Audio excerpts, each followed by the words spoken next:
The Maurin Academy is a 21st century agronomic university. We draw inspiration from the life and work of Peter Maurin, co-founder along with Dorothy Day of the Catholic Worker Movement, as well as from various intellectual and practical engagements with other currents of thought. Maurin envisioned agronomic universities, places where people could learn about life, culture, agriculture, science, and religion together.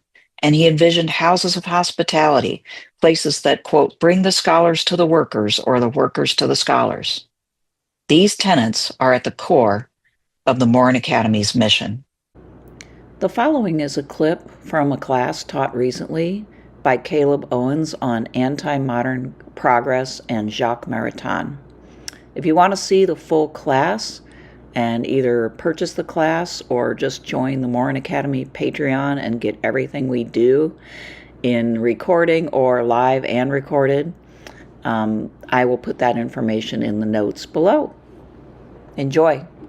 Today we have Caleb Owens, and really pleased to have him teach this class. This is going to happen over 4 consecutive Wednesdays.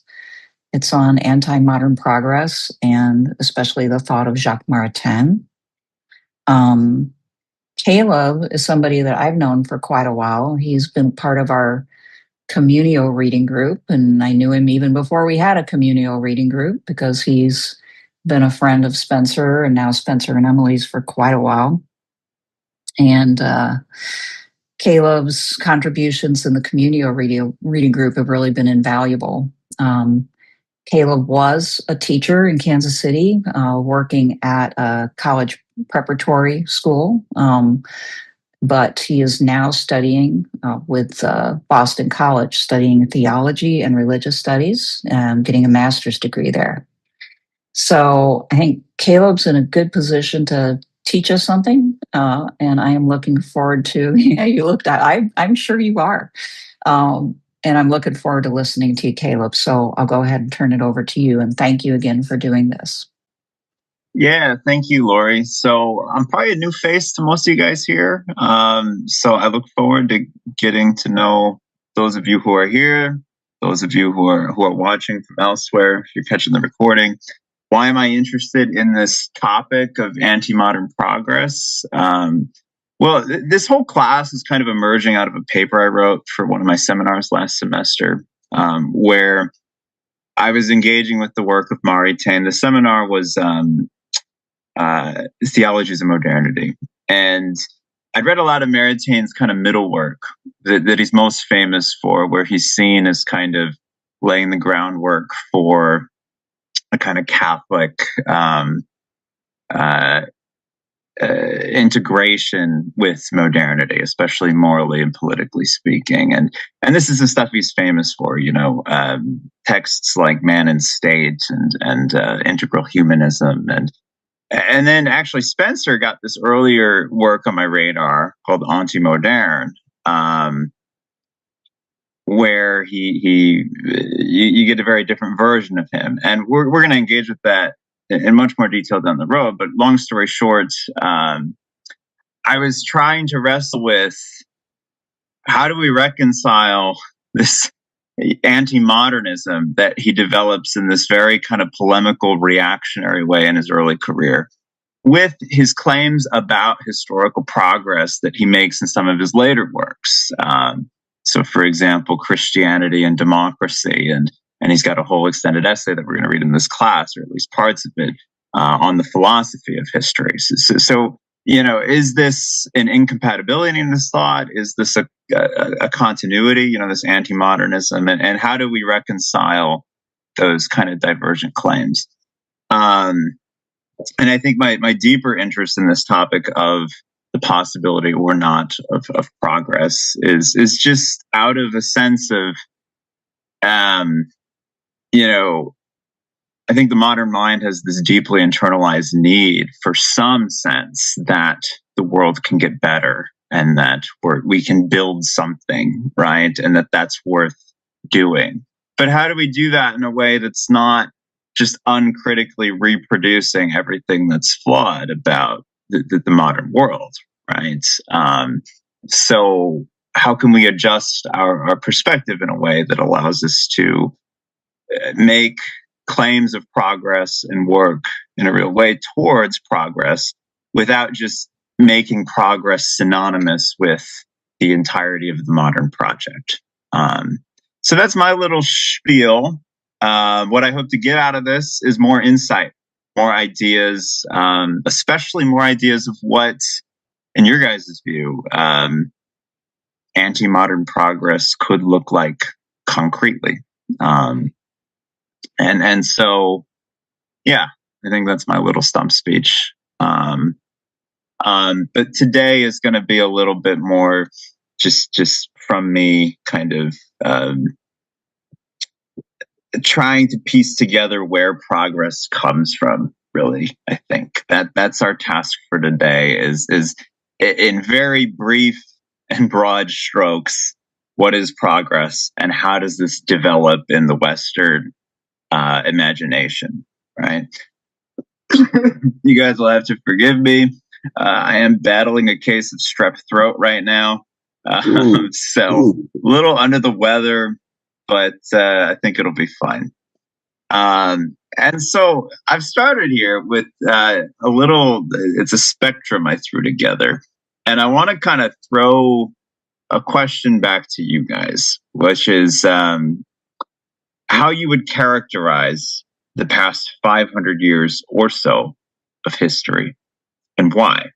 And so the spectrum is on one end we have decline, on the other end we have progress, and those are the two, extreme ways you could read the past 500 years. And I've put some figures on here that represent different attitudes towards this, right? So on the far left, you have someone like a Martin Heidegger who's just profoundly pessimistic, and the modern era has just brought upon doom, essentially. I mean, this is how he sounds towards the end of his life, at least, and technology and everything. I mean, it's all just completely, maybe irredeemably ruinous, right? Then we could look at a figure like Marx, who of course is going to be appalled by so much of what he sees in the modern era and under capitalism, and yet is also going to see this in the service of some larger progression, right? That's unfolding within history. So we kind of get a both and there. Mr. Barack Obama here, President Obama, smiling because, while the world's not perfect now, the arc of history does bend towards justice, and it seems to have met its summit with me in the Oval Office, right? Or that was at least the ethos I remember as a kid. And then, of course, I don't know if you guys are familiar with this face on the far right, but this is Mr. Steven Pinker, who he's a Harvard linguist who's recently drifted outside of his area of expertise, and he's got a book called Enlightenment Now, another one, The Better Angels of Our Nature. And he's really an advocate for full stop, the world is getting better. And if you don't feel that way, look at the data, right? And of course, there's any number of other figures we could tack on here. But, we all come to this class and to this topic for different advantages, right? And I think given that this is a Maurin Academy of class, there's going to be some shared persuasions. But I won't make anybody talk, but if you guys wanted to just pop off and share, where you might fall on this spectrum coming into the class, would you characterize the modern era in terms of decline or progress, or somewhere in between, and why? So I raised this to see where you guys are all coming from, and also to kind of, even though we're not really going to talk about Maritain today, try to see where we might situate him. And that's something that we're going to be thinking about over the course of the next 4 sessions. And right now, what I'll say is I think what I'm drawn to in Maritain's thought, and one thing I'm hoping that we can kind of hold in balance over the course, is at the very least the ability to acknowledge progress and decline where they are, over, I mean, if we're talking about the modern era, the past 500 years, or we could go back further, so often these narratives subordinate one to the other, right? Either it's, full techno optimist progress or full fledged techno pessimist decline, or, I don't know if anybody read the Gregory article in anticipation for this, but, a kind of what he calls the RIFO model, right ideas, faulty execution, or something like that. And on the one hand, on the other hand, where we're tilting towards progress and kind of just giving lip service to the bad, but subordinating it to the larger arc of the good. And personally, these are none of these possibilities feel all that tenable to me. And so one of the big questions is, can we acknowledge decline where it is and progress where it is in an honest manner, and then try to make sense of that and figure out what to do next? So from that article, which maybe you had a chance to read, maybe not. As Gregory puts it, and this is Brad Gregory, he's a Notre Dame historian who, some of his more famous work, he's actually a Reformation historian, but he's very interested in the early modern period. And I came across his more contemporary or more recent work on progress because he gave a talk at BC and hosted a seminar that I was able to attend with some other grad students. So that's kind of where I got this from.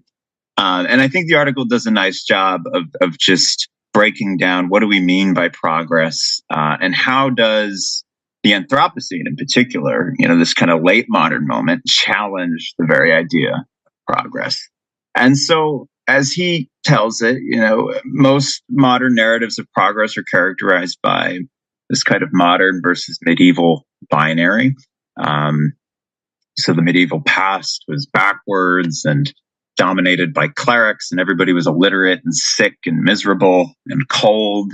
And, then we moderns had these series of awakenings, and through science and Enlightenment thought and the Industrial Revolution, we have expanded freedoms, increasing life expectancy, and a level of material prosperity, as he puts it, far beyond the dreams of even medieval kings and popes. And so when we talk about progress, we're often implicitly talking about everything that we associate with the modern era, right? And so can we disentangle these things or not? We'll see. What I want to do is, because this is what we have today, I want to kind of zoom back for the purposes of the course and break down what ultimately allows this concept of progress to even come into existence. Where does this come from? Why is it a distinctly modern way of looking at the world? What has to happen to make that happen? And what I'm going to kind of break down here in just, again, a very, very brief cursory overview of 2,000 years of Western history is kind of boil it down to three critical pieces. So in order for progress as we understand it to make sense, we have to have a linear concept of time that's very different from the kind of cyclical concept of time that prevailed before the modern era. We have to have this understanding of history as kind of, as I'm putting it here, eschatologically significant, right? Progress insists on the total, almost sense of destiny associated with historical developments, right? That's not how, before the modern era, people looked at history. So how did that come to be? And then progress in its modern conception also depends upon a certain understanding of human agency. What are we even capable of? And how do we relate to the world around us? So these are the three big threads that we're just going to kind of briefly unpack, because they do appear in Maritain's writing, especially as we're going to see next week. And they each emerge out of Western Christian thought. And so what do we do with that? So the first big movement that has to be made in order for our modern concept of progress to make sense is excuse me, movement from cyclical to linear time. And what do we mean by that? Well, in the ancient world, there's this basic supposition that everything's eternal, right? So we call this ancient eternalism. Form and matter and history, as it's being experienced, is happening, and it's very real and vital to the people who are eating and fighting wars and using the bathroom and expanding empires and so forth. So it's not as though, there wasn't this vital sense of directionality to things, but the thought that history itself is kind of on this linear progression towards something ultimate, right? Is a foreign concept to the ancient mind, where the idea is basically whatever's happening now is just some repetition on an eternally recurring pattern, right? So the sense of destiny that we associate with modern progress is completely unavailable to the ancient mind. And that basically persists into the medieval period, but there are some complications, right? So how do we get out of this? Well, one of the first big steps comes through Christianity, right? And that's through the incarnation. And so the incarnation, right? The life of Jesus Christ, this becomes the definitive break in history. Insofar as there's now a before and an after. And how do we make sense of everything that came before, that led up to this event? And now how do we make sense of what happens after, right? So that's a big conceptual contribution. And then also the Christian doctrine of creation ex nihilo, right? Form and matter are not eternal. They're created by a God who is radically independent of this creation. Now, this doctrine, often people say, oh, this is making a claim about when the world came into existence. Well, not necessarily. A lot of people have read it that way historically, but ultimately it does break up this worldview of everything's eternal and participating in some, cosmic pattern, whatever. But it's not like immediately everything just changes, right? And people's concept of history is totally transformed. And so for kind of the view that persists over the next 1,000+ years,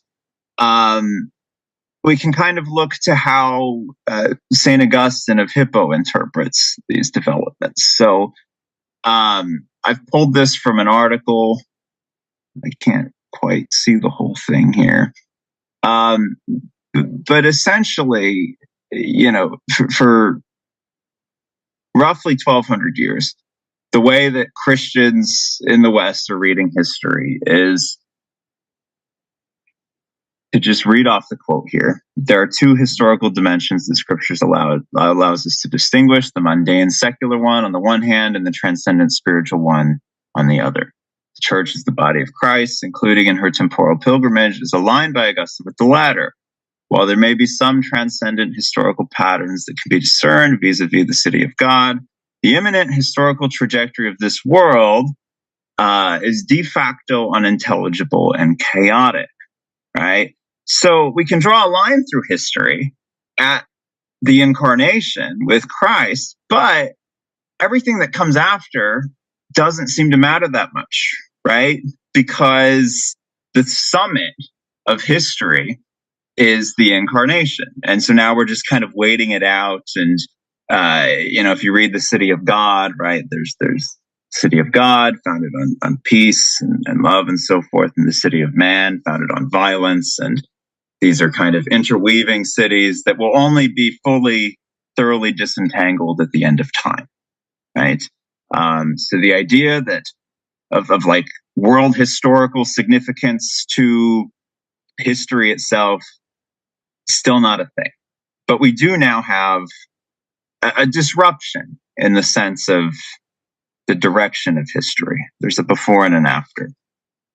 And so then how do we inch closer to this idea that history itself, secular history, human history, after the incarnation, has a kind of eschatological significance? And we get hints of this starting in the 12th century with figures like Joachim of Fiore and then the Franciscan movement.